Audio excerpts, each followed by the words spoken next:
Hi, in this video I'm going to explain the binomial random variable and we'll consider this simple example from which we will derive the binomial random variable. So let's consider this example, which is, it says that consider a Bernoulli trial that is performed n times. Assume the trials are independent. Let x be the number of success in the n trials.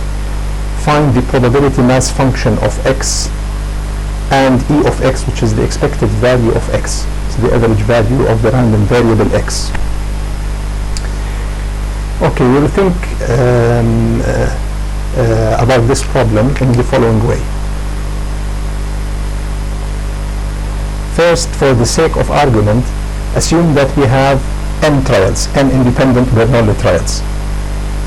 And these, let's say for the sake of argument that n is equal to 5. And let's assume that the number of success in these n independent Bernoulli trials is equal to, let's say, 2.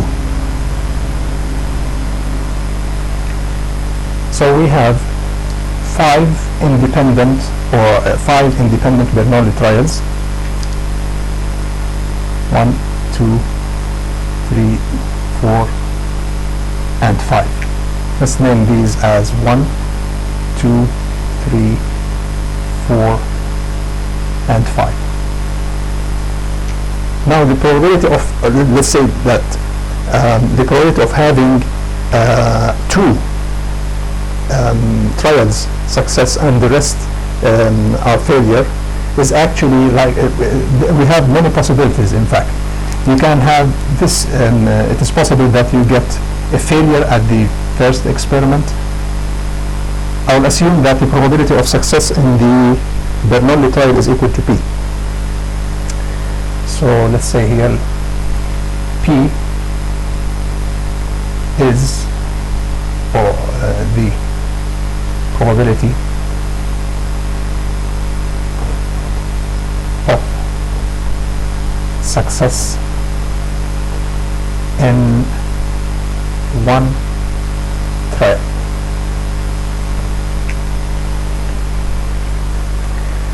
So one possibility is that to have a failure at the first experiment and a failure at the second, success at the third, success at the fourth, and failure at the fifth experiment. This is one of the possibilities. In this case, the probability of having this combination, let's say, this combination of the trials is equal to p squared multiplied by 1 minus p cubed, because the trials are independent. So the ending of these events is simply multiplying the probability for each experiment because of the independence of these experiments. But this is just only one possibility. You can have other possibilities, like for example you could have a failure at the first experiment, success at the second experiment, failure at the third experiment, failure at the fourth experiment, and success at the fifth experiment. Or you could have 2 consecutive success and the rest are failures, and so on and so forth. So all these combinations are possible. The question now is, how many combinations do we have, and plus how many terms of that type we have? Let's think of this problem in the following way. We have 1, 2, 3, 4, and 5. 1, 2, 3, 4, and 5 trials. And we assume that we have two success, so these two success can be any place here. It could be here and here.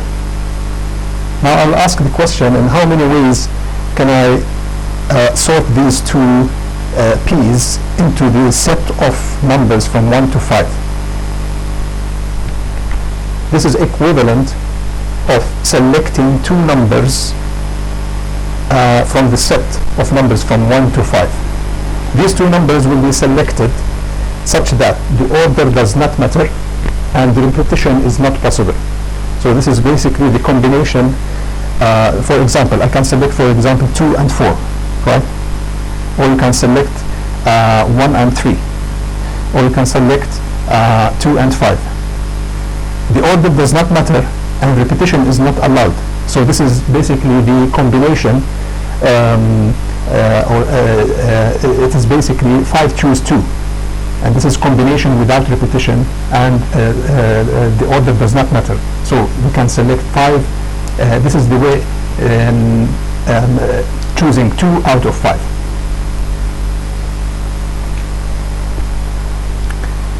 The remaining places now will be just 3 places.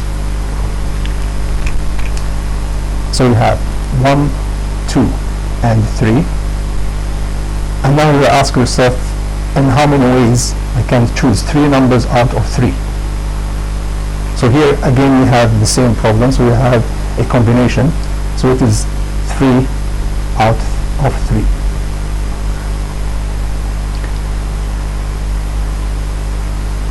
Now I'll ask the question, obviously for each combination of this type, you will have all these combinations. So these two must be multiplied. So actually you have 5 out of 2 multiplied by 3 out of 3. And this evaluate to 1. So this is basically 5 out of 2.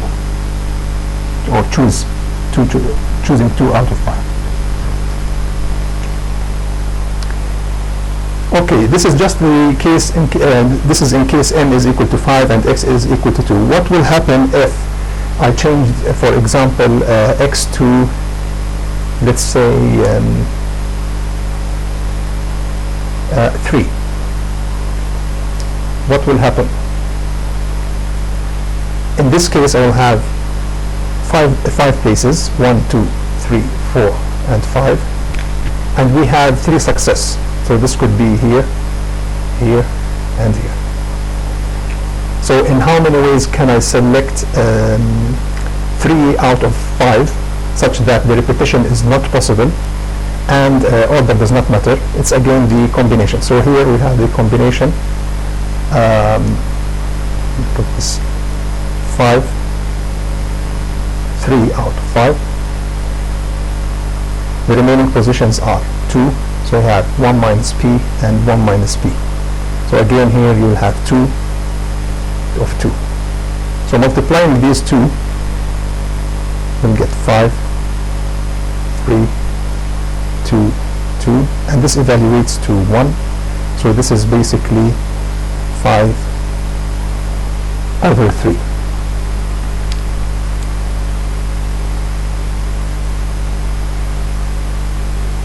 Right. So if I want to expand this, obviously there is a pattern that you can deduce from this argument or from this explanation. So we can write the PMF in general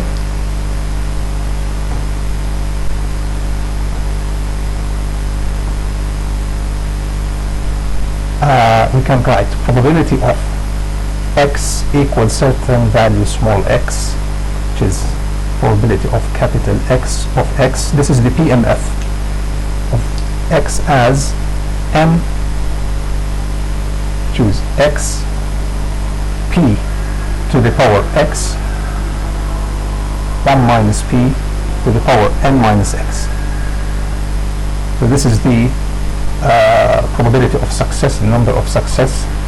This x is the number of success, p is the probability of success in one Bernoulli trial, 1 minus p is the probability of failure in one Bernoulli trial, and the whole thing is actually the probability of having x success in n Bernoulli trials. Right.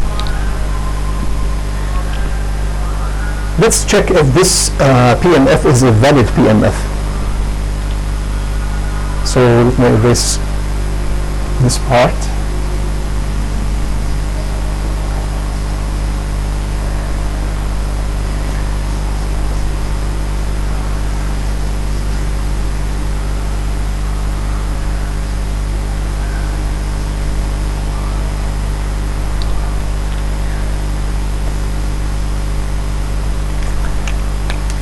We want to check, is this a valid Px of x?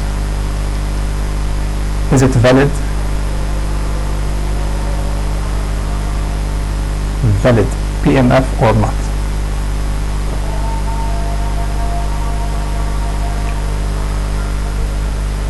Actually, to test for that, the sum of all the probabilities from x equal to 0 till n for Px of x, or let's say, well, actually, in general, from can take it. I don't want to write the general expression. I just want to take it for that. So if you have to take it just for the binomial case, Px of x, you want to check if this is equal to 1 or not. If the sum of all probabilities should equal to 1, and this is the test for the valid PMF. So in our case, we can take x equal to 0 till n, and x p of x 1 minus p power n minus x. We want to evaluate this sum. I will make use of the binomial theorem, which can be written as that: a plus b to the power n is equal to the sum from x equal to 0, n x a to the power x b to the power n minus x. This is the binomial theorem.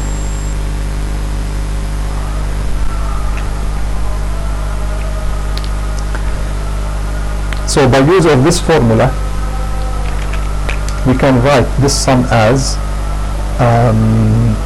so this is basically a, and this term is b.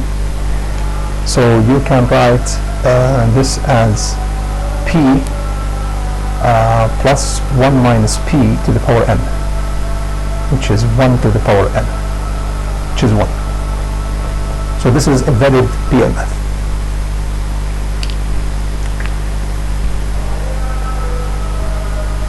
Right.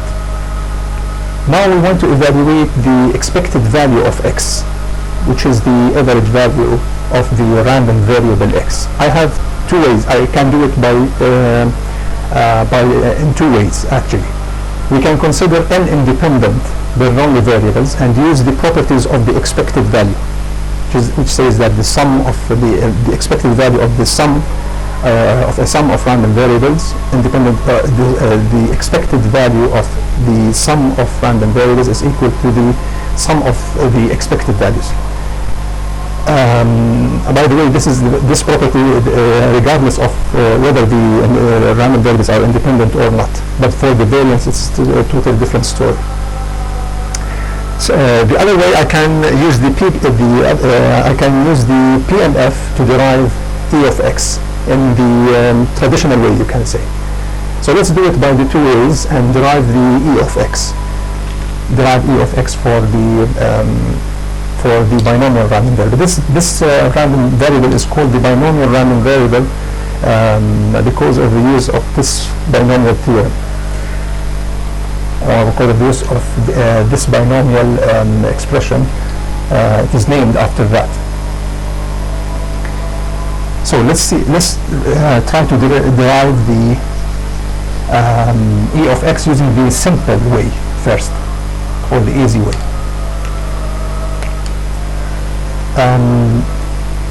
Imagine that we have let x I be a Bernoulli random variable.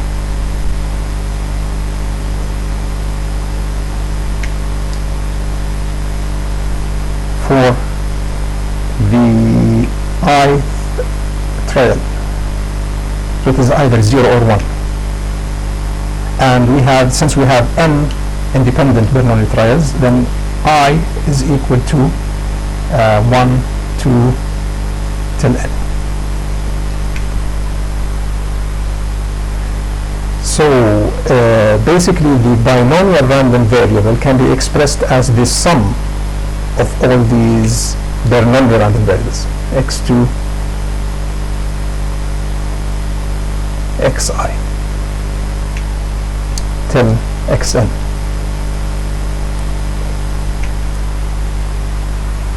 Now if you take the expected value of e of x, then this is equal to e of x1 plus x2 plus xn. And we know that the expected value for the Bernoulli random variable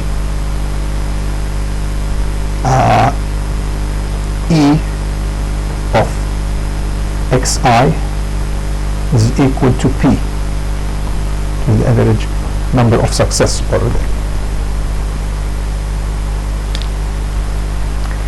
Using the expected value, by the way, the actual formula of the expected value for the discrete random variable can be expressed as the sum of x multiplied by px of x over all the values of x. This is for the discrete random variable. And for the continuous random variable, we have this as the integral over all values of x multiplied by fx of x, which is the density of the random variable. From the properties of the summation and the properties of the integral, these can be distributed into the random variables. So basically this is for the continuous random variable. So I can simply distribute this operator E into all these variables. The operator E inherits the properties of the summation in case of the discrete random variable, and inherits the properties of the integral in case of continuous random variable. So let's see what we can, now we can distribute this operator into these random variables. So we have E x1 plus E of x2. This is valid even if these random variables are not independent.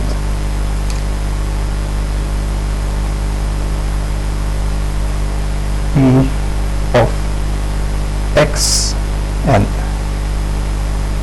So this is basically n multiplied by p. So this is the expected value of the binomial random variable x, n multiplied by p. So this is a quick way of deriving the average or expected value of x. Now I'll try to do it in a different way, which is using the PMF. So let's erase that.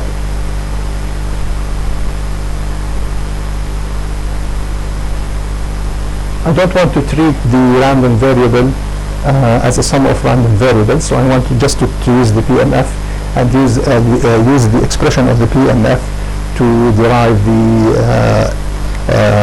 average value of x. So I will do it this way. E of x, using the formal definition of the expected value, is the sum of x equal to 0 till n,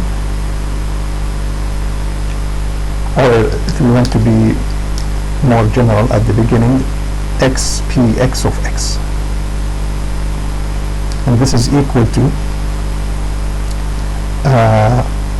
the sum from x is equal to 0 till n x multiplied n over xp to the power x 1 minus p to the power n minus x.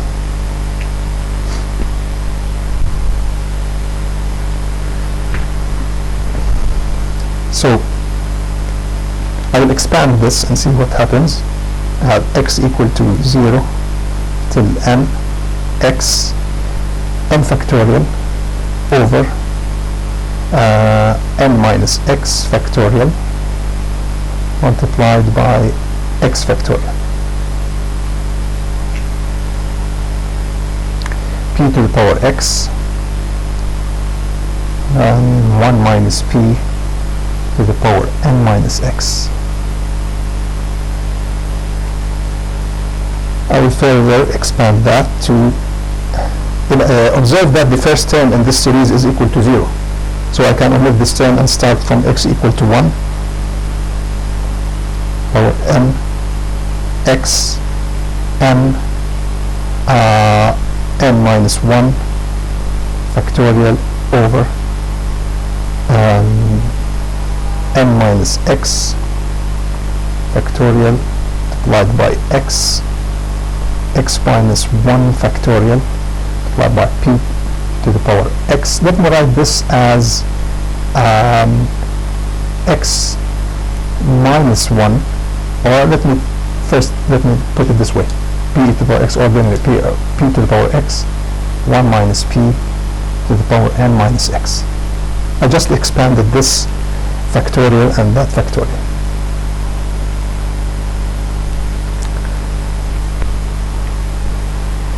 Now this x cancels with that x, and I want now to introduce p to the minus 1 here and put an additional p here. So let's see what the resultant expression now.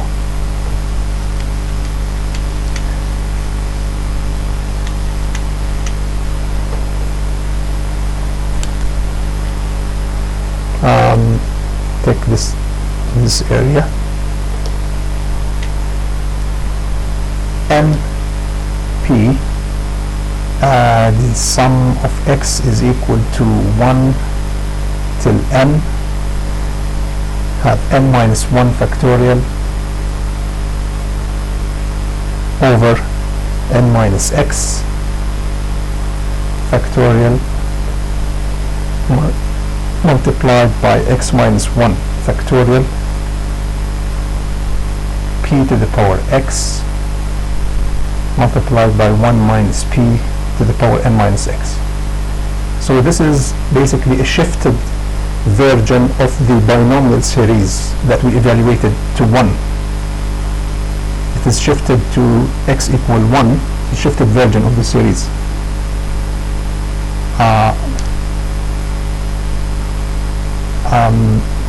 Let me take this one step further to make it more clear. So this is equal to np, the sum of x is equal to 1 till n, n minus 1, x minus 1, p to the power x, 1 minus p to the power n minus x. Now this is the shifted version of the series. Actually evaluates to 1. And this is equal to np. So this is the hard way of deriving the average value of the binomial random variable.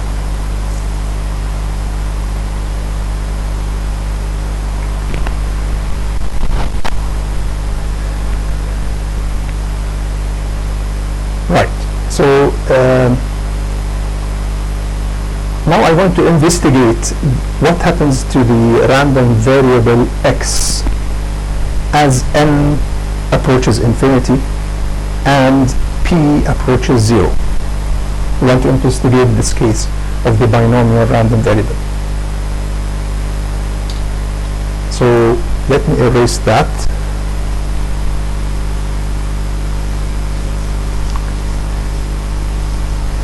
intuition behind this approximation will be explained later on. I will just show you the approximation that we can do when we set n equals to infinity, or let n approaches infinity and p approaches 0.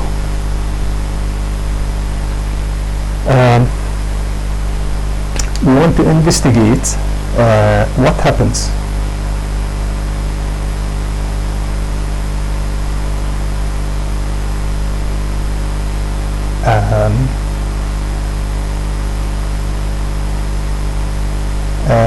to the shape, let's say, of px of x when n goes to infinity and p approaches 0, goes to 0.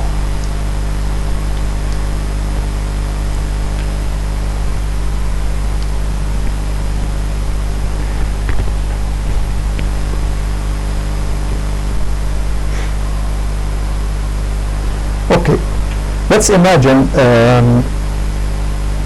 I'll take this axis and imagine that that I have, let's say, this is the time axis and this is 0, and I have a period of time t, and I want to divide this period into smaller intervals. Each of it, the number of these intervals is n. I have n small intervals, and imagine that I want to perform a Bernoulli trial. I want to perform a Bernoulli trial in each of these small intervals, and therefore I will have either success or failure, in each of these n intervals. Now I'll be looking at the number of success in n Bernoulli trials. I will interpret the success as arrivals. So assume that we have customers arriving or jobs arriving, and the number of arrivals is actually the number of success. So the average number of arrivals is actually the average number of success. So we can write that, assume that we have the arrivals happens at an average rate of lambda. So the average number of arrivals in a period of t is equal to lambda t. So this is the average number of arrivals in a period t, which is actually can be interpreted as the average number of success in that period. If these are independent Bernoulli trials, as we have seen in the derivation of the binomial random variable, if these are n independent Bernoulli trials, and I'm looking at the number of success in n independent Bernoulli trials, then the average number of success, which is analogous to the average number of arrivals, is equal to np. So therefore I can write e of x, as we have derived, is equal to np, and this is equal to lambda t.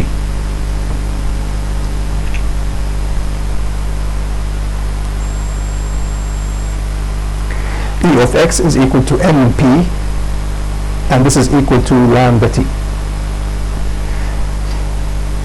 Now let's have a deeper look at that. If np is equal to lambda t, and this is a constant term,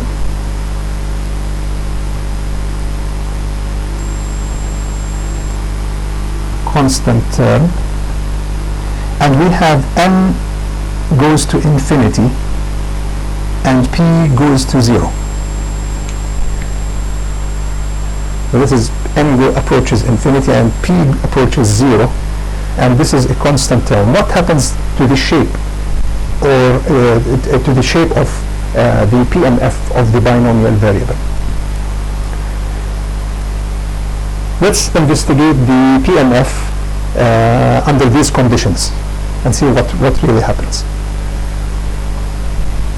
So I'll have to erase that because I'm running out of space. Let's erase that.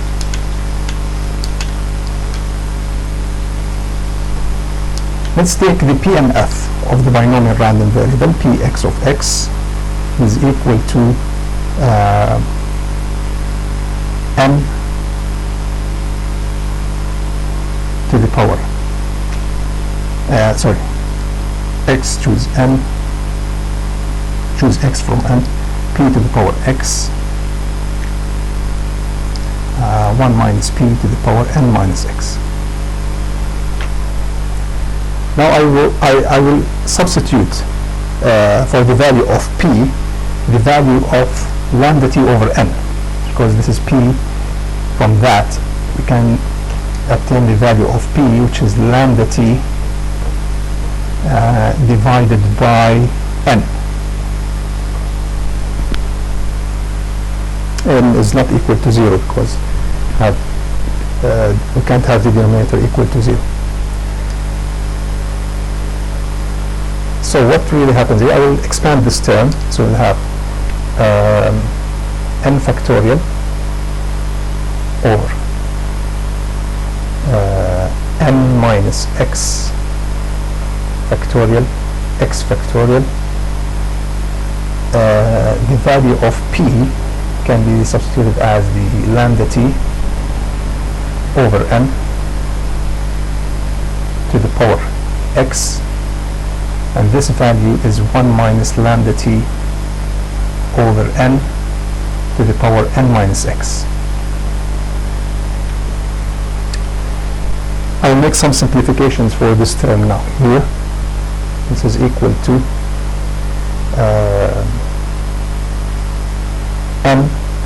n minus 1, n minus 2, till the value of n minus x plus 1 multiplied by n minus x factorial.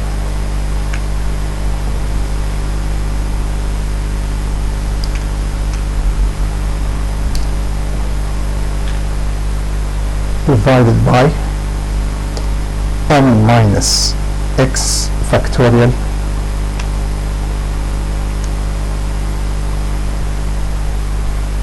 multiplied by x factorial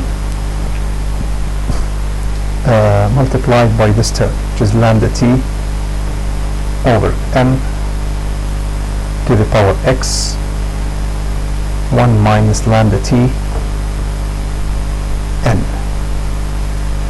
n minus x.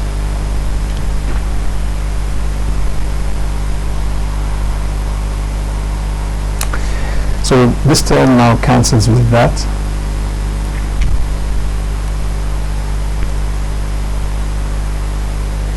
I want to take n as a common factor of the remaining term. So this can be further simplified as n to the power x multiplied by 1 minus 1 over n, 1 minus 2 over n, and so on and so forth, till you have 1 minus x plus 1 over n. And that be divided by x factorial. This term will remain the same. We have lambda t over n multiplied by x, and this term will remain the same, lambda t over n multiplied by n minus x.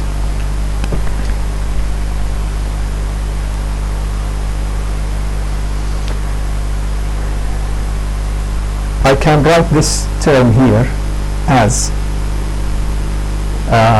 lambda t multiplied or to the power of x n to the power of x. So that x cancels with that.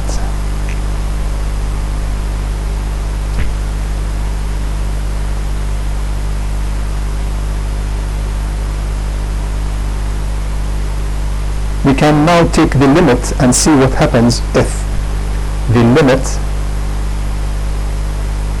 as n goes to infinity. What happens to this whole thing here? Well, 1 over infinity is equal to 0, 1 minus that is equal to 1. So this evaluates to 1,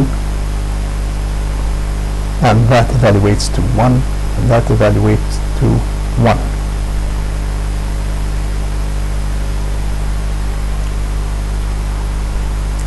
Still have some terms here, which is x.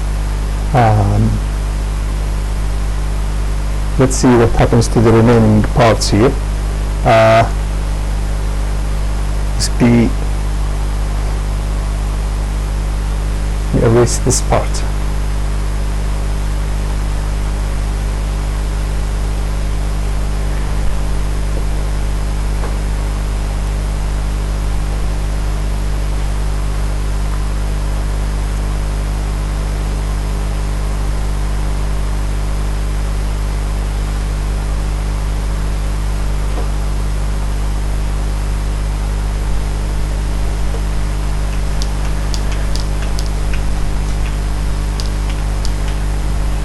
So most of the terms here these terms actually evaluated to 1.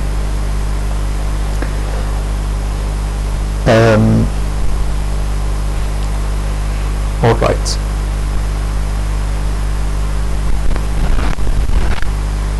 Still have this term here, lambda equal t, and 1 minus lambda over t. Okay, so we have limit. This can be written as the limit as n goes to infinity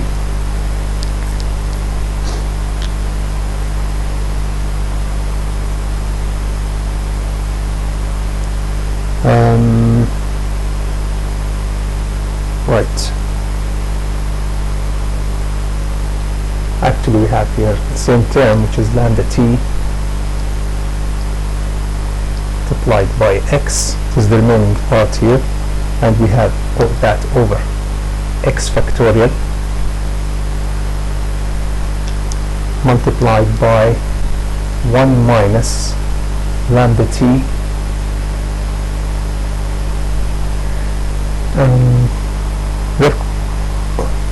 lambda t over n to the power n minus x.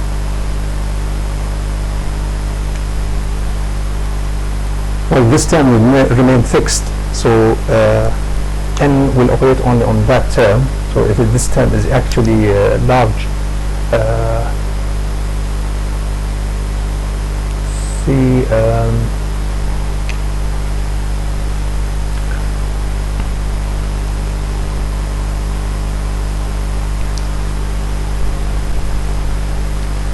this term can be taken out, so lambda t to the power x over x factorial multiplied by the limit as n goes to infinity for these two terms. 1 minus, well actually I can even expand that, let you know that okay, 1 minus lambda t over n multiplied this term limit as n is equal to infinity for 1 minus lambda t over n. So this term will be for the n and this one will be for the minus x. As n goes to infinity, this term actually evaluates to 0, so the whole term will evaluate to 1.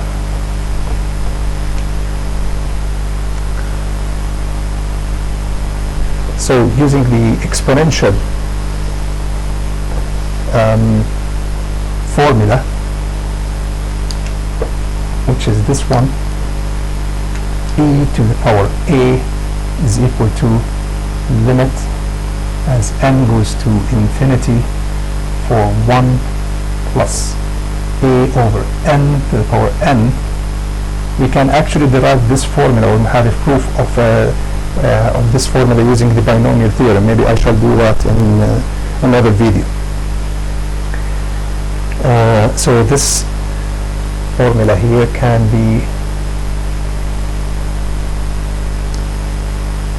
substitute that as e to the minus lambda t.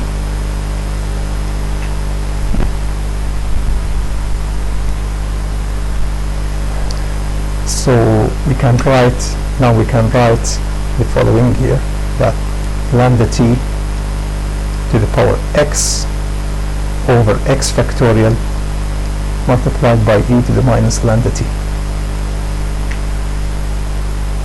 Now this distribution is known as the Poisson distribution.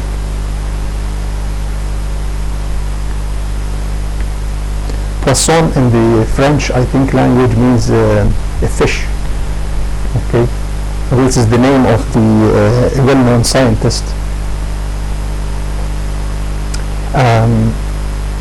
This PMF is called the Poisson PMF, or Poisson random variable.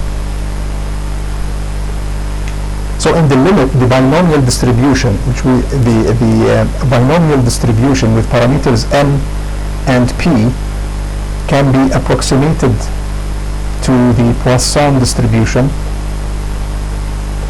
with a parameter lambda,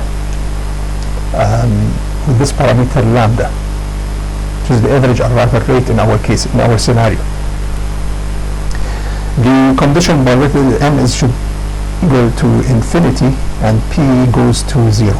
As n increases and p decreases, the approximation becomes more accurate. So what does that tell us about the number of arrivals in a period t? This means that the average number of arrivals in the period t takes a Poisson random variable. Okay, let's look further at or let's investigate the inter-arrival times between these arrivals. So if we have a period of t and we have an average and the customers arrive randomly in that period, we are interested to find the according to a Poisson process, or according to a Poisson random variable. I mean, the number of arrivals is a Poisson, follows a Poisson random variable. What is the inter-arrival rates? What is the inter-arrival? What is the inter-arrival times between these customers? Now I'm thinking about introducing also the Poisson random process, because I don't want to take this topic further into the random processes, but I just want to mention this hint about random processes, which is the Poisson random process. Not random variable, but Poisson random process. Px of x, as we have seen now, is can be written as lambda t x over x factorial. This is actually a random variable, e to the minus lambda t. But what if we allow t to change? That is, to write this PMF as a function of actually px and t. So at each period t, I will have a random variable of type Poisson. So at each point of t, I will have a random variable, a Poisson random variable x. We call this a random process. We have multiple random variables at multiple instants of time. So we call this, this can be said to be a Poisson process. Poisson random process.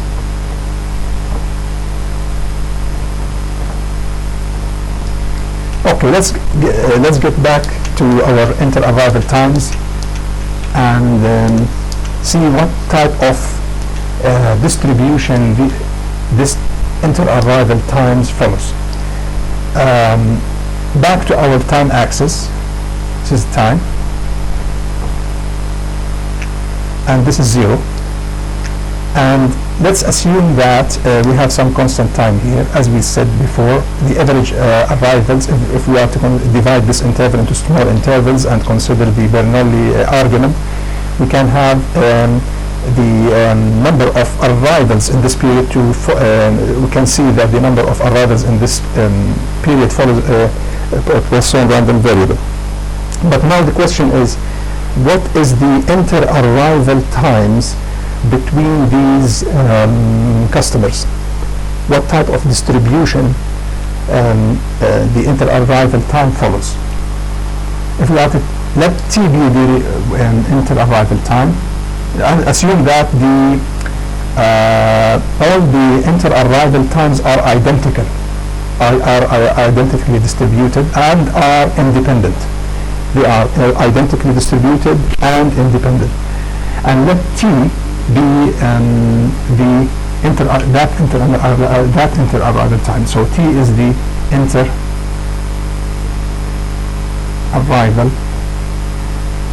time between customers.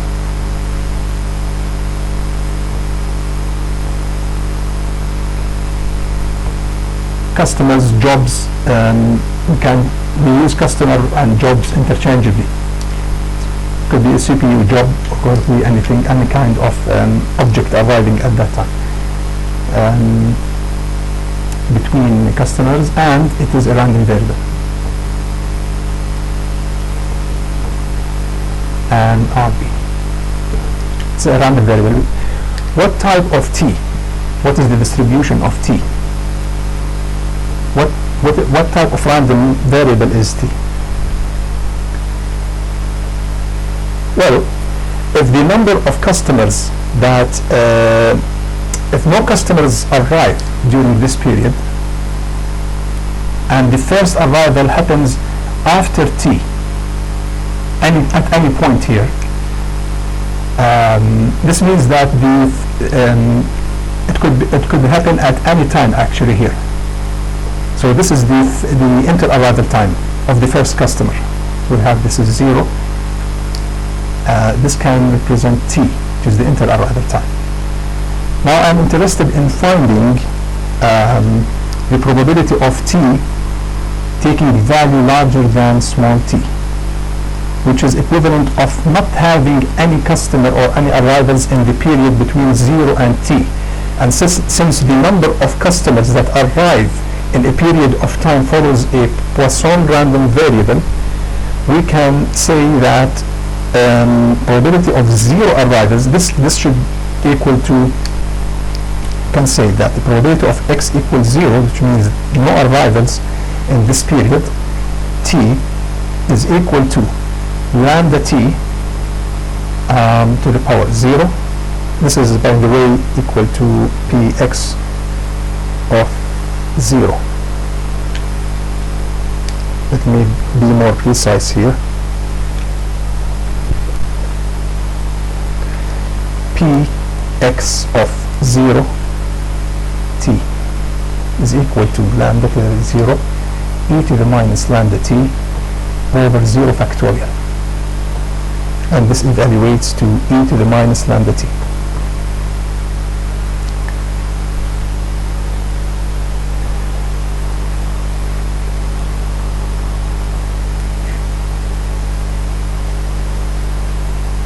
So this means that there's no arrival in this period t. The probability of having no arrivals in the period t is equal to e to the minus lambda t.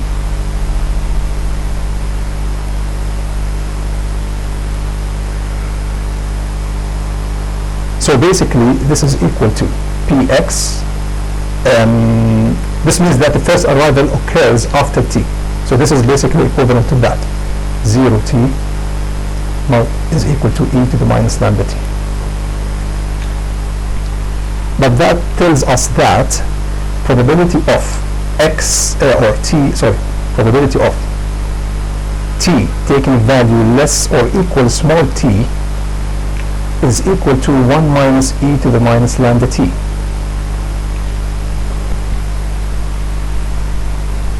So what does that mean? This is basically the CDF of the exponential random variable. Observe that this result here is the CDF, which is ft of t. This is the CDF of the exponential random variable.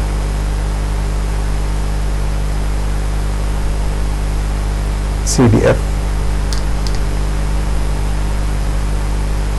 of the exponential random variable. So to summarize, the binomial random variable is the number of success or number of arrivals in n independent Bernoulli trials, and the average value of that is equal to np. As n goes to infinity and p goes to 0, this random variable can be approximated as a Poisson random variable,